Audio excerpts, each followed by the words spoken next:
আজ বিশ্ব সিজোফ্রেনিয়া দিবস বা ওয়ার্ল্ড সিজোফ্রেনিয়া ডে। এই দিনটার বিশেষ উদ্দেশ্য হলো যে মানুষের মধ্যে এই রোগটা সম্পর্কে সচেতনতা গড়ে তোলা। সেটা কিরকম, যে কিভাবে আমরা এই রোগটাকে চিনব, এই রোগটা হলে আমাদের কি করতে হবে, এটা জানা আমাদের খুব দরকার। তা আমরা যদি 3টে প্যারামিটার ধরে নিই তাহলে আমরা এই রোগটা চিনতে খুব সহজ হবে। কি সেই 3টে প্যারামিটার? ডিসঅর্গানাইজড বিহেভিয়ার বা অসংলগ্ন, অগোছালো, এলোমেলো, বিশৃঙ্খল ব্যবহার, বা ডিসঅর্গানাইজড থট, অসংলগ্ন, বিশৃঙ্খল, এলোমেলো চিন্তাভাবনা। আর তৃতীয় হচ্ছে ডিসঅর্গানাইজড পারসেপশন, অগোছালো বা একটা এলোমেলো উপলব্ধি। এবার 3টে প্যারামিটারের যদি এই প্যারামিটারগুলো যদি সব ঠিকঠাক থাকে তাহলে মানুষ স্বাভাবিক, কিন্তু এই প্যারামিটারগুলো যদি কোনো রকম গণ্ডগোল হয়, এই বিশৃঙ্খল, অসংগঠিত, তাহলে আমরা বলবো, ভাবতে থাকবো যে সিজোফ্রেনিয়া হয়েছে। সেইগুলো ব্যবহারগুলো কি? ডিসঅর্গানাইজ বা এলোমেলো ব্যবহার। যে একটা মানুষ আমরা কি যখন কথা বলি তখন তার চোখে চোখ রেখে কথা বলি, তাহলে সে দেখা যাবে চোখে চোখ রেখে কথা বলছে না, সে অন্যদিকে আনমনা হয়ে কথা বলছে, বা আপনি যে কথা জিজ্ঞাসা করছেন সে ঠিকঠাক তার উত্তর দিচ্ছে না। হঠাৎ করে দেখা গেল বিনা কারণে রেগে গেল, আপনার কিস্তি খেয়র করলো, আপনাকে মারধর করলো, আপনি যে কথাটার উত্তর যেটা দেওয়া দরকার সেটা না দিয়ে দেখা গেল ঘরের এক কোনায় যে বসে থাকলো, কারোর সঙ্গে কথা বললো না। এই সবগুলো হচ্ছে ব্যবহারিক পরিবর্তন। সে দেখা গেল হাত নেড়ে নেড়ে কিছু বলছে, সে হয়তো মুখে বিড়বিড় করছে, যেটা চারিপাশে কিছু নেই। বা সে ব্যবহারে আরও পরিবর্তন কি? সে দেখা গেল নিজের যে দৈনন্দিন যে চান করা, খাওয়া দাওয়া, সে কিছুই করছে না, সে ঘরে বসে আছে তালা দিয়ে, কারোর সঙ্গে কথা বলছে না, কিচ্ছু না। দেখা যাচ্ছে যে খাবার আমরা সবসময় খাচ্ছি সেই খাবারে সে বলছে বিষ মিশিয়ে দিয়েছে বা কিছু, এগুলো সব ব্যবহারিক পরিবর্তন। এইবার যদি আমরা আসি কি চিন্তা ভাবনার পরিবর্তন, যেটা বলেছিলাম ডিসঅর্গানাইজ থট, সেটাও কিন্তু এর সঙ্গে অনেকটা মিলে যাবে। ডিসঅর্গানাইজ থট কি? যে ওর চিন্তা ভাবনার মধ্যে অসংলগ্নতা, একটা চিন্তা ভাবনার সঙ্গে আর একটা চিন্তা ভাবনা মিলবে না। ধরুন একটা কথা বলছে, সেই কথাটার সঙ্গে আপনার সঙ্গে যে কথা, সেই চিন্তা ভাবনার ওর একটা কথা বলতে বলতে অন্য জায়গায় চলে যাবে। আরও কিছু চিন্তা ভাবনার গন্ডগোল, যে কখনো ধরুন আমি আর আপনি কথা বলছি, সে হয়তো দেখলো, সে ভাবছে ওর নামেই হয়তো আমরা কথা বলছি, সে ভাবছে যে ওরা আমার নামে কথা বলছে, ওরা বোধহয় আমাকে ক্ষতি করতে চায়।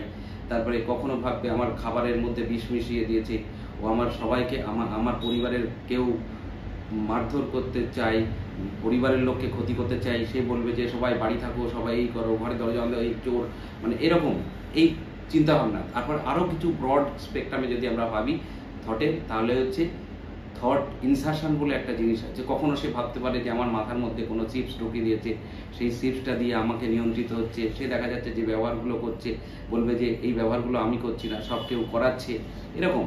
তারপরে চিন্তা ভাবনা কি? যে থট ইনসারশন, কিছু কিছু চিন্তা ভাবনা এগুলো আমার চিন্তা নেই, এই চিন্তা ভাবনাগুলো কেউ আমাকে ঢুকিয়ে দিয়েছে।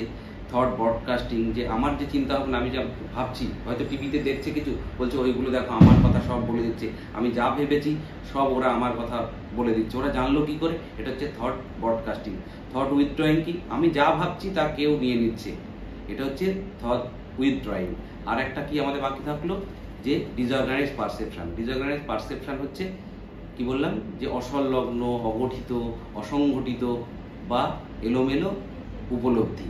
যে আমাদের কি উপলব্ধি, আমরা যে চারটে যে উপলব্ধি আছে বিশেষ করে, সেটা হচ্ছে দৃষ্টি, শ্রবণ, একটা হচ্ছে গন্ধ, আর আমাদের স্বাদ, আর আরেকটা যেটা রয়েছে সেটা হচ্ছে যে আমাদের এই যে ফিলিং, অনুভূতি, স্পর্শ অনুভূতি, আর একটা হচ্ছে প্রোপিওসেপশন, মানে সেন্সেশন, ভাইব্রেশন। এইগুলো হচ্ছে অনুভূতি। এখানেও দেখা যাবে গণ্ড কিরকম, কেউ হয়তো কথা বলছে না, ও বিড়বিড় করছে, শুনে উত্তর দিচ্ছে যে ওই আমি কথা শুনতে পাচ্ছি, যেটাকে আমরা বলি অডিটরি হ্যালুসিনেশন। সে হয়তো দৃষ্টিতে কি, একটা বললাম শ্রবণে, দৃষ্টিতে কি আমরা কেউ কিছু দেখতে পাচ্ছি না, ও বলবে দেখো ওই দেখো কালী ঠাকুর উড়ে বেড়াচ্ছে, এই করছে, ওরা আমাকে ফলো করছে, এরকম। মানে ও দেখতে পাবে, আমরা কেউ দেখতে পাবো না।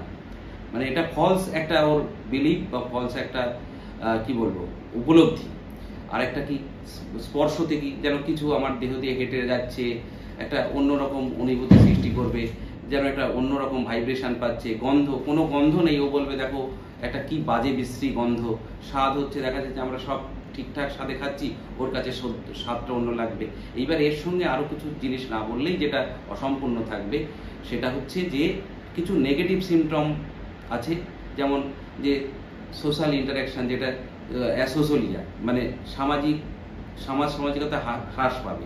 সে হচ্ছে কীরকম, আমরা যেমন সবাই বাড়িতে আসলে কেউ কারোর সঙ্গে কথা বলবো, কেমন আছো জিজ্ঞাসা করবে, সে হয়তো এক কোনায় থাকবে। তারপরে মোটিভেশন মানে তার মোটিভেশন, যে অনুপ্রেরণা, সেইগুলো তার মধ্যে থেকে বিলুপ্ত হয়ে যায়, এটাকে বলছে অ্যাভলিউশন। তারপরে অ্যালোগিয়া, মানে ও কথাবার্তা কম বলবে, বলতেই চাইবে না। এবার লস অফ ইন্টারেস্ট, মানে অ্যানোডোনিয়া, মানে ওর যে আগ্রহ, সেই আগ্রহগুলোও চলে যাবে। এরকম কিছু কিছু নেগেটিভ সিমটম দেখা যাবে। আমরা কি যে সময়ে কান্নার কথা, একটা ভালো কথা শুনে লোকে একটা গল্প আড্ডা মারার সময় সে হাসবে খেলবে, কিন্তু দেখা যাবে ওর রেসপন্স, কোনো রকম রেসপন্স থাকবে না, ইমোশনাল রেসপন্স, সেটাকে বলছে ফ্ল্যাট এফেক্ট। এরকম বিভিন্ন ধরনের নেগেটিভ মানে জিনিসপত্রও থাকতে পারে। এইগুলো যদি থাকে টানা 4 সপ্তাহ যদি থাকে, তাহলে আমরা বলবো সে সিজোফ্রেনিয়ায় আক্রান্ত। সুতরাং কারোর মধ্যে যদি এরকম ব্যবহারিক পরিবর্তন, এরকম কথাবার্তার পরিবর্তন, এরকম অনুভূতির বা উপলব্ধির পরিবর্তন আপনারা দেখতে পারেন, তাহলে আপনাদের নিকটবর্তী যে কোনো সাইকিয়াট্রিস্টের কাছে নিয়ে যাবেন, এবং উপযুক্ত সময়ে যদি সঠিকভাবে চিকিৎসা করা যায়, তাহলে এ কিন্তু অনেকাংশেই ভালো হয়ে যেতে পারে। কিন্তু যদি আমরা এই কবিরাজি তাবিজ করি যে এই বিয়ে দিয়ে দাও তাহলে ভালো হয়ে যাবে, তাহলে কিন্তু আমরা তার পরোক্ষভাবে ক্ষতি করছি। কারণ তার উপযুক্ত চিকিৎসা সঠিক সময়ে হলে অনেকটাই ভালো হওয়া সম্ভব, কিন্তু না হলে এ কিন্তু ভালো হবে না। সেই জন্যে একটাই রিকোয়েস্ট আমার তরফ থেকে, যে আপনারা যখনই এরকম কোনো পেশেন্ট বা কোনো কারোর মধ্যে এইগুলো দেখতে পাবেন, সঙ্গে সঙ্গে নিকটবর্তী কোনো হেলথ ফেসিলিটি যেখানে আছে সাইকিয়াট্রিস্ট, তাদের কাছে নিয়ে যাবেন। নমস্কার, শুভ সন্ধ্যা।